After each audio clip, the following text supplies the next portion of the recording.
There once was a forest a long way from here, and in that whole forest lived nothing but deer, just as fish live in water and bells in a steeple, and round where you live almost everyone's people. There were mother deer, father deer, baby deer too, and lots of young boy deer and girl deer like you. Yes, there once was a forest a long way from here. 'Twas the day before Christmas, and all through the hills those young deer were playing, enjoying the spills of skating and coasting and climbing the willows, and hopscotch and leapfrog, protected by pillows to save their dear seats being scratched up and torn in leaps that might land on another deer's horn. Now, every so often, they'd stop to call names at one little deer not allowed in their games. Ha ha! Look at Rudolph! His nose is a sight! It's as red as a beet, twice as big, twice as bright. While Rudolph just wept. What else could he do? He knew that the things they were saying were true. Where most reindeers' noses are brownish and tiny, poor Rudolph's was red, very large and quite shiny. In daylight it dazzled. He sure hated that. At nighttime it glowed like the eyes of a cat, and putting dirt on it just made it look muddy. Oh boy, was he mad when they nicknamed him Ruddy.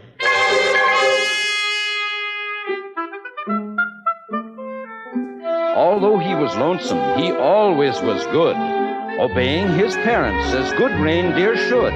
That's why on this day, Rudolph almost felt playful. He hoped that from Santa, soon driving his sleigh full of presents and candy and dollies and toys, for good little animals, good girls and boys, he'd get just as much, and this is what pleased him, as the happier, handsomer reindeer who teased him.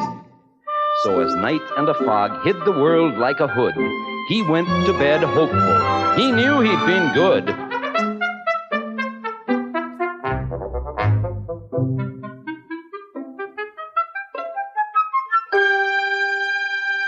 While way up north on this same foggy night, old Santa was packing his sleigh for its flight. This fog, he complained, will be hard to get through. He shook his round head, and his tummy shook too.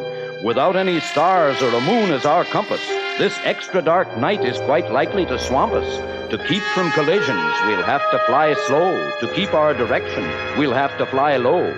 We'll steer by the street lamps and houses tonight, in order to finish before it gets light. Just think how the boys' and girls' faith would be shaken if we didn't reach them before they awaken.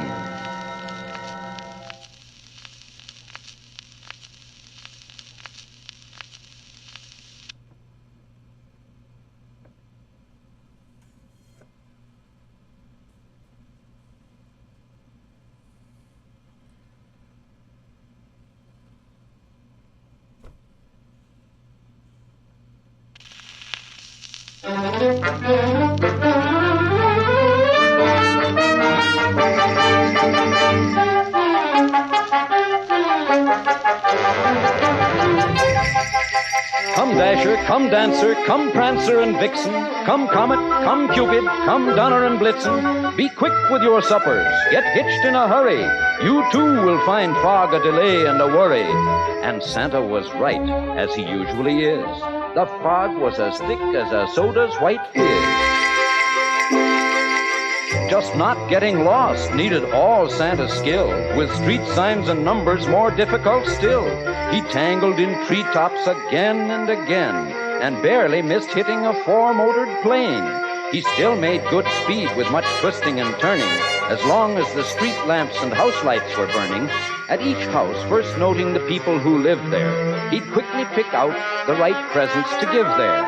By midnight, however, the last light had fled, for even big people had then gone to bed.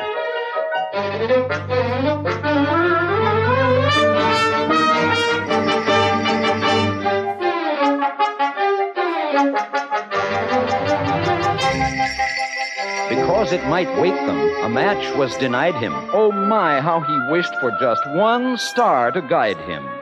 Through dark streets and houses, old Santa fared poorly. He now picked the presents more slowly, less surely. He really was worried, for what would he do if folks started waking before he was through?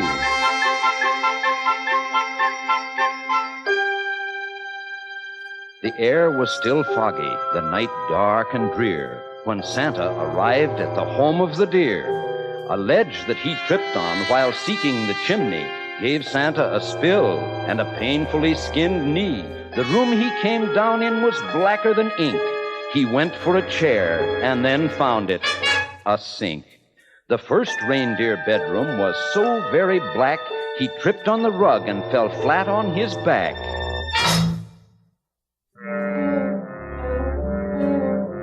So dark that he had to move close to the bed and squint very hard at the sleeping deer's head before he could choose the right kind of a toy, a doll for a girl or a train for a boy.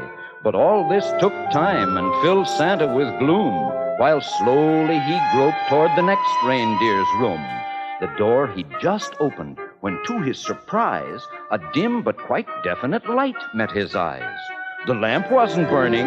The glow came instead from something that lay at the head of the bed. And there lay, but wait now, what would you suppose? The glowing, you've guessed it, was Rudolph's red nose.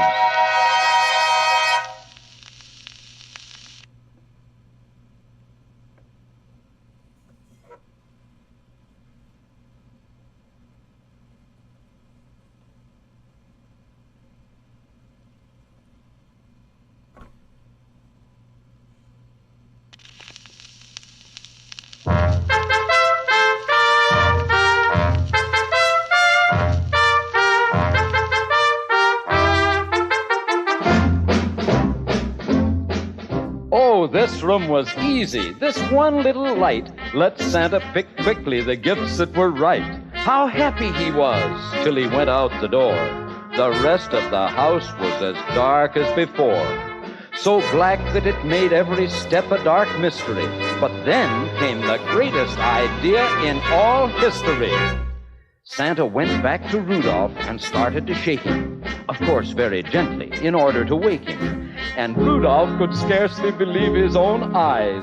You just can imagine his joy and surprise at seeing who stood there, so real and so near, while telling the tale we've already told here.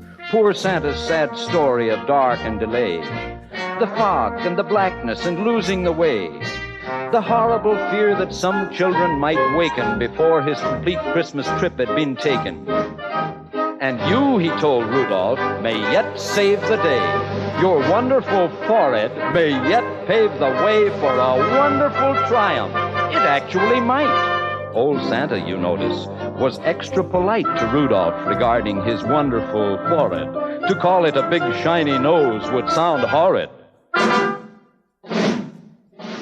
I need you, said Santa, to help me tonight, to lead all my deer on the rest of our flight.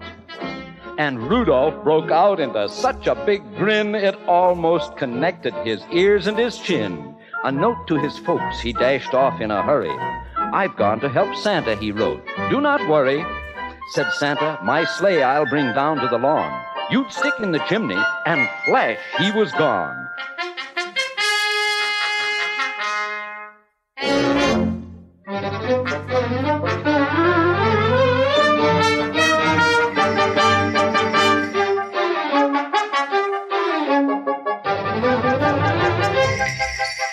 So Rudolph pranced out through the door, very gay, and took his proud place at the head of the sleigh.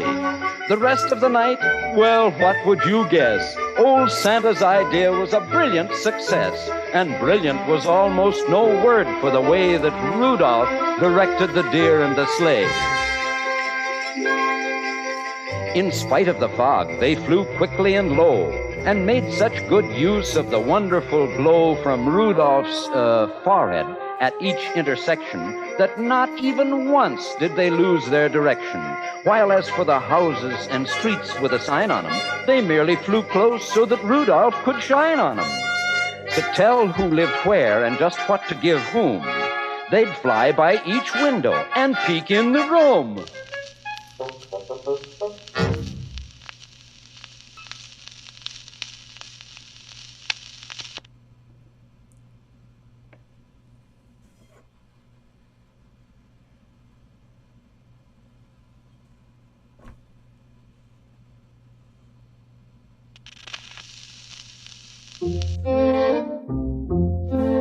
Old Santa knew always which children were good, and minded their parents, and ate as they should.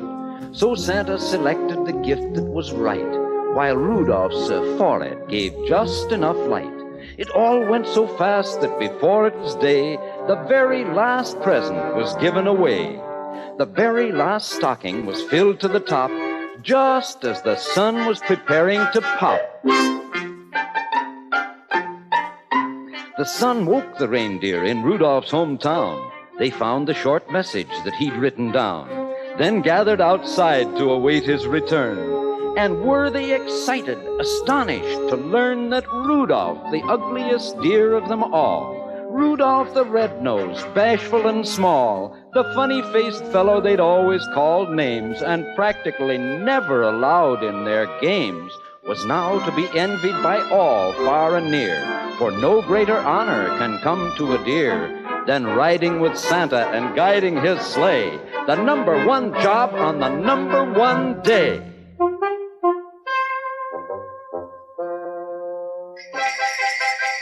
The sleigh and the reindeer soon came into view, and Rudolph still led them as downward they flew. Oh boy, was he proud as they came to a landing, right where his handsomer playmates were standing. These bad deer, who used to do nothing but tease him, would now have done anything only to please him.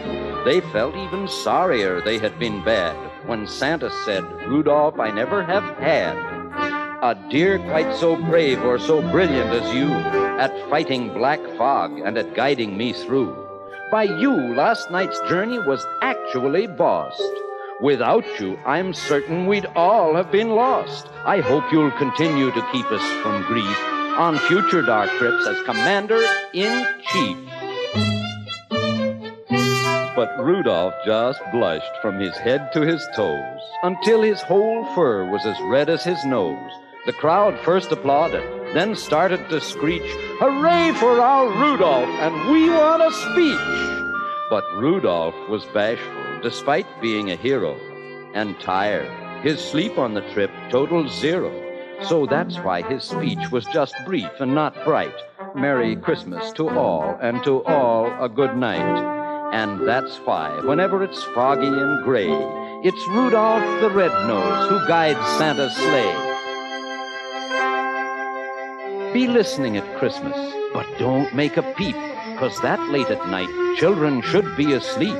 The very first sound that you'll hear on the roof, provided there's fog, will be Rudolph's small hoof. And soon after that, if you're still as a mouse, you may hear a swish as he flies round the house and gives enough light to give Santa a view of you and your room. And when they're all through, you may hear them call as they drive out of sight, "Merry Christmas to all, and to all a good night."